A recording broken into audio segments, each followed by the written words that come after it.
Good evening everyone and welcome to Gundam News.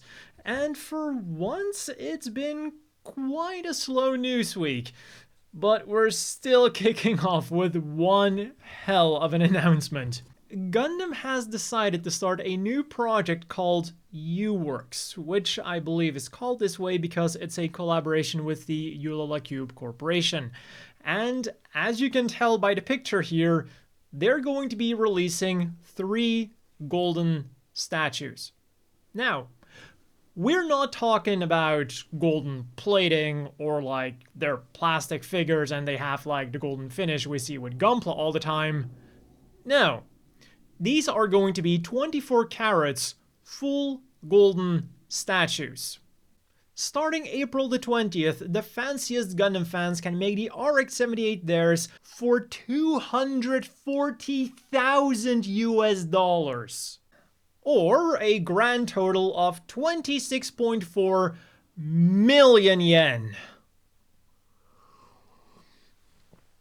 But hey, for that price, we are getting a box. Wow, a display case with LED lighting, and let me guess, am I still going to have to put batteries in the damn thing because they couldn't be bothered to include something that plugs into the wall or into my computer with USB like everything else nowadays, and a warranty card and serial number. Also, it is carefully produced by a skilled craftsman. I mean, for that price, I would hope that it was built by someone extremely skilled. And for the Zeon fans with too much money to burn, don't worry, there is also the Char's Zaku 2 for the same price, and it comes with the same accessories. Now, if you still want to join the Golden Club, but you don't have too much money lying around, there is also the smaller RX-78 Beam Saber version for a mere $36,000. Peanuts, really. But because this is, of course, the cheapo option, it just comes with a normal display base rather than a fancy LED display case. You know, you gotta make some sacrifices at that price point. And for those who do really want to buy one, I will have the website linked down below. Just make sure to contact your friendly neighborhood proxy buying service beforehand to double check if they actually will buy you a figure the price of a small apartment. And if you need some more time to save up for these expensive things, don't worry, because in May, we're getting more information, not just on the second wave of these things, but even the third wave of these things. Now, they haven't specifically stated if the second and third wave are also going to be golden or if they're going to be made out of a cheaper material. We'll still have to see that. I wonder how that's going to end up. And while you're at it, you might also want to consider getting this super fancy Zeon ballpoint pen for only 11,000 yen, or $100. Which sounds like a total steal after those golden statues we just had a look at. This thing was announced a while back, but pre-orders at P Bandai will end on April the 13th, so if you still want one, you gotta be fast. And in case you're not convinced yet, it even comes with a super duper fancy case. On to the new releases for this week then. We got the high-grade Cosmic Era Dagger L, and for 1,200 yen a piece, I of course immediately had to go out and get 3 of them. And in case you also want to get one, I will have a link down below. Now, I do want to say that it's not the perfect model kit of the Dagger L that could have been.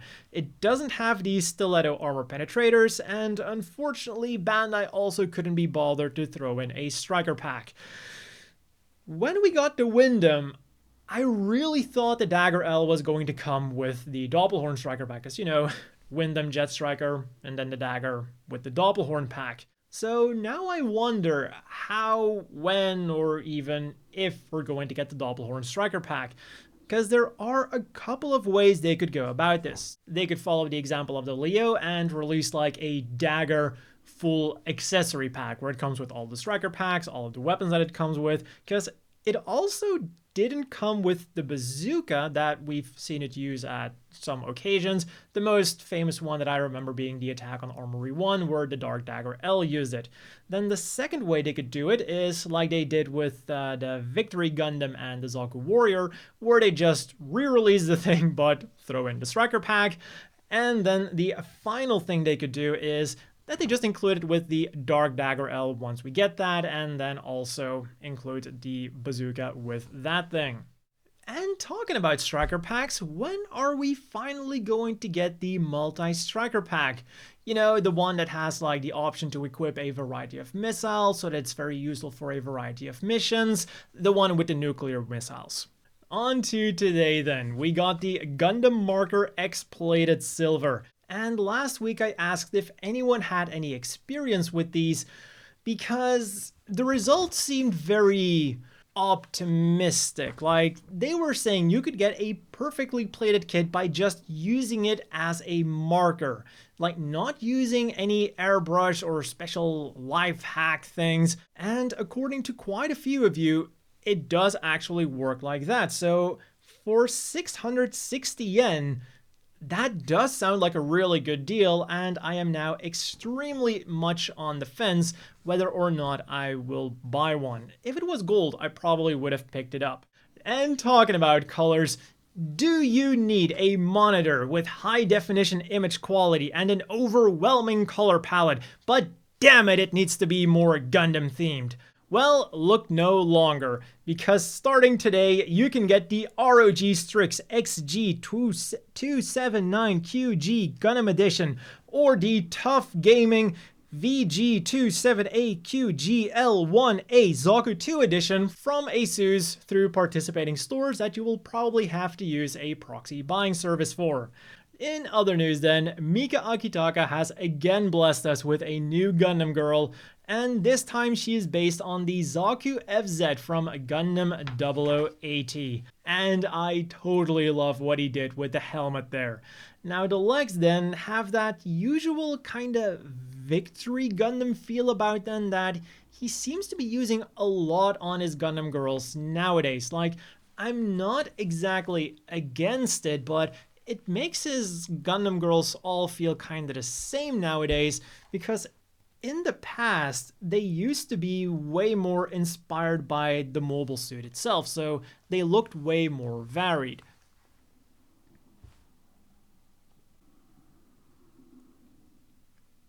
Wait, what was it doing again? Right, Gundam news. So if all goes according to plan, pre-orders for the new book should go live near the end of April, and I will totally be picking that up.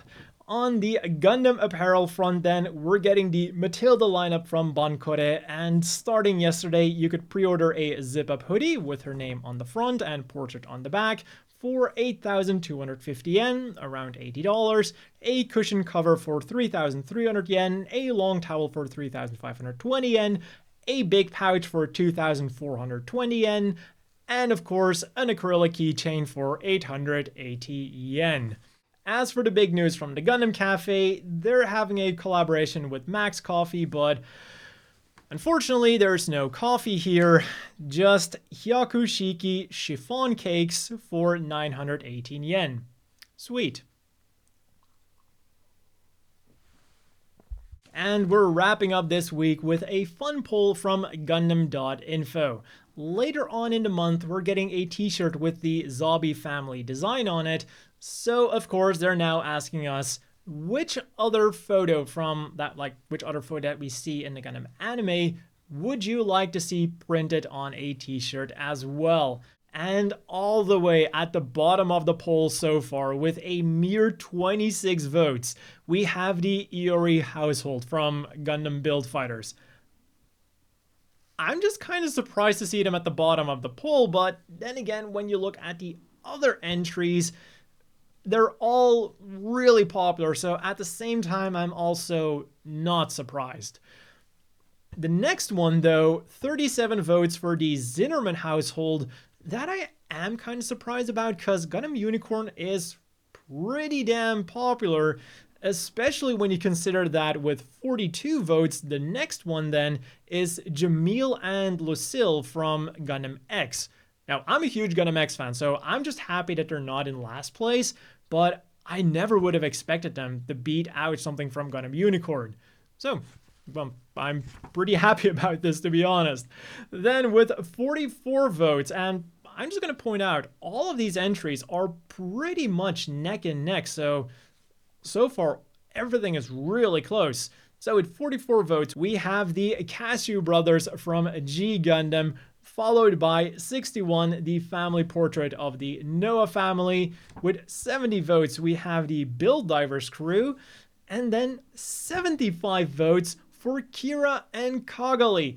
Another thing that I would have expected to be higher up there. And this kind of goes to show you how popular Iron-Blooded Orphans is, because with 99 votes in third place, we have Fuka and Takaki Uno with Aston. But then all the way at the top, there are two entries that I am absolutely not surprised by, and two entries that are leading the rest of the pack by a long shot. Number 2 with 182 votes is Matilda and the Wide Base crew. That's like one of those super iconic photos. Like, they even kind of made a big thing about it in the anime itself, where they ask her to take a picture, and then you have Kai tripping, and it's just a really cool, like, there's a really cool story behind that picture. And then number 1, 186 votes, again a super close call, we have the picture of Amuro Ray that we see in Bright's office. Absolutely not surprised by that. So that is all for Gundam news this week. As always, a big thank you to the Patreon supporters. I hope everyone watching has a great day, and I'll see you all next week with more Gundam news.